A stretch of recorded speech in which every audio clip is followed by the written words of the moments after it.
I'm on a mission. I'm searching for the one thing that makes me want to get out of bed every morning and get me through my day. I'm trying to find Toronto's best cup of coffee. But so remains the question, should I go with the chain or against the grain? Latte? Americano. Dry cappuccino. Americano. Like most people, I begin my day with a cup of coffee from Starbucks every morning. It was always a no-brainer for me, until one day I walked by my local coffee shop and decided to go in. This got me thinking about the different options available out there. Options that reach far beyond any Starbucks. There are so many different brews, all with varying levels of quality depending on the source. And so I began my journey, searching every end of the city, trying to uncover where the best coffee lies. In the corporate machines like Starbucks, or in the independent scenes. I contacted and interviewed the owners of 3 local coffee shops, Mercury Espresso, Jet Fuel Coffee, and Piranha Coffee. Mercury Espresso is a small coffee shop in Toronto's up-and-coming Leslieville neighborhood.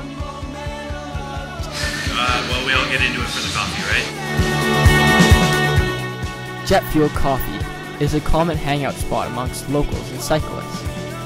I enjoy the casualness atmosphere of it. Finally, Piranha Coffee was formerly located in Etobicoke, but is now relocated and is preparing to open its doors in the beaches. Coffee is just part of me. It's like inside of me. You know, it's like since I was born, like all I know is coffee. All of these local coffee shops share 2 things in common. 1, a mutual love for coffee, and 2, a Starbucks within a 1-block radius.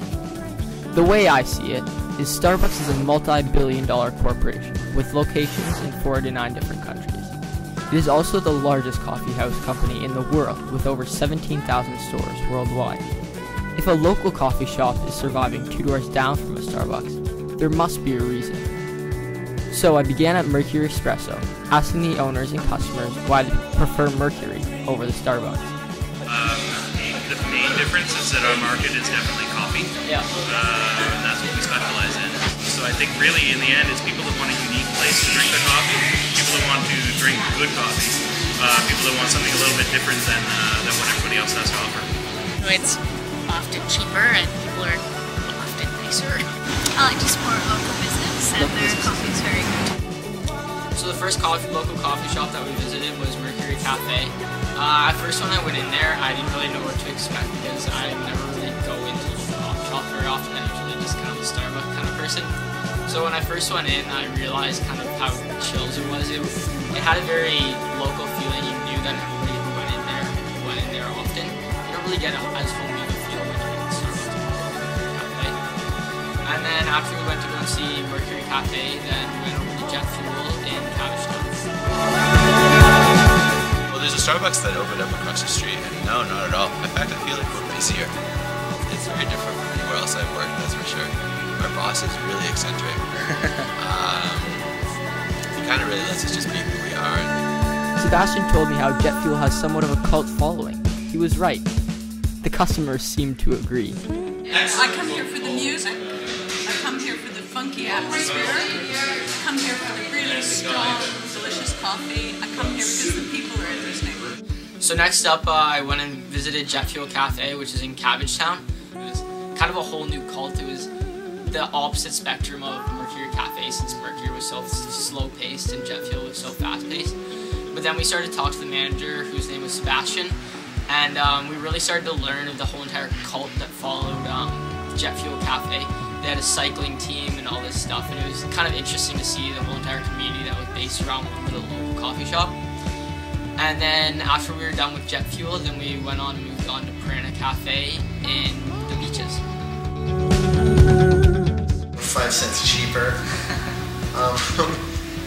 We have better quality. We roast our coffee ourselves, and we try to consume it within a few days. Coffee is at its best 12 to 24 hours after it's roasted, and 48 hours it's like ching, and then it starts to get worse quite rapidly. They're serving 3-month-old coffee.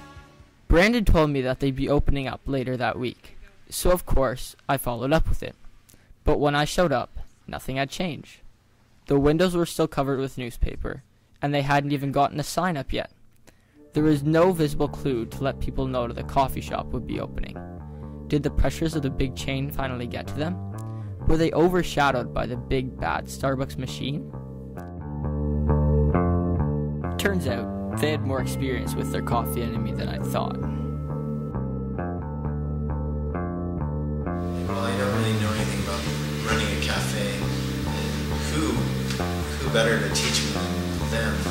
They didn't teach me anything about coffee. I think their coffee standards are they lower it to keep it consistent, but they're business savvy, their business acumen. You can't. They're the kings. Like, well, Starbucks is like a corporation. I remember when I moved to Toronto, I applied for a job at Starbucks, and they sat me down like, first you have to do this like crazy. They give you this like initiation meeting where you go and they tell you all about their company, and you sit there for 4 hours, and then I went for my first like shift, and they sat me. They were like, okay, sit here, and they like stacked binders in front of me, and I was like, I can't do this. And I just got up and left. I think if we ever felt intimidated, then by a company like Starbucks, then we'd be in the wrong business. Piranha Coffee opened May 20th, 2010. We need to do better than we're doing now, but for the first 10 days, it's been exceeding our expectations. With Piranha's opening and everyone's insights, I feel like I've finally gotten the inside scoop about coffee. There's such a wide variety between different local coffee shops, let alone between local and chain. So where does the perfect coffee cup lie? You tell me. Take photographs of fun, have fun.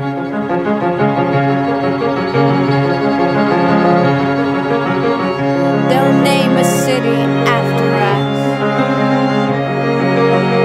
and later say it's all our fault. Then they'll give us a talking to, then they'll give us a talking to.